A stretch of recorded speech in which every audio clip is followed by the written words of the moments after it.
సొసైటీలో స్టార్ అన్నవాడు పాన్పర్వ కోసం చెప్తే జనాలు ఎగబడి కొనేసి, సొసైటీలో ఎవడైనా సోది చెప్తే, ఒక హై క్లాస్ ఫిగర్ ఒక సోది చెప్తే వింటారు. పెద్ద సబ్జెక్ట్ కూడా వాళ్ళు ఏం చెప్పరు, కానీ వాళ్ళు చెబుతుంటే ఈ సోది ఎలా వింటారంటే వాళ్ళ కేటగిరీని బట్టి వింటారు, వాళ్ళ ప్రొఫెషన్ బట్టి వింటారు, వాళ్ళ రేంజ్ని బట్టి వింటారు, వాళ్ళ యొక్క వృత్తిని బట్టి వింటారు, వాళ్ళ యొక్క సమాజంలో ఉన్న వాళ్ళ డబ్బుని బట్టి వింటారు. అందుకే వాళ్ళ సామాన్యులను ఎలా మభ్య పెడతారు తెలుసా? వాళ్ళు చెప్పే సోదంతా వింటారు.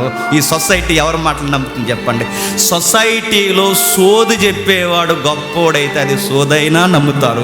సొసైటీలో సామాన్యుడు చెప్పేది సత్యమైతే ఈ సొసైటీ సత్యాన్ని నమ్మరు. ఇప్పుడు చెప్పండి, దేన్ని బట్టి సువార్త నమ్మట్లేదు చెప్పండి? గొప్పోడు చెప్పండి, చిన్నోడు. గొప్పోడు ఏది చెప్పినా గొప్ప, చిన్నోడు ఎంత గొప్ప సత్యం చెప్పినా అది చిన్నదే లెక్క.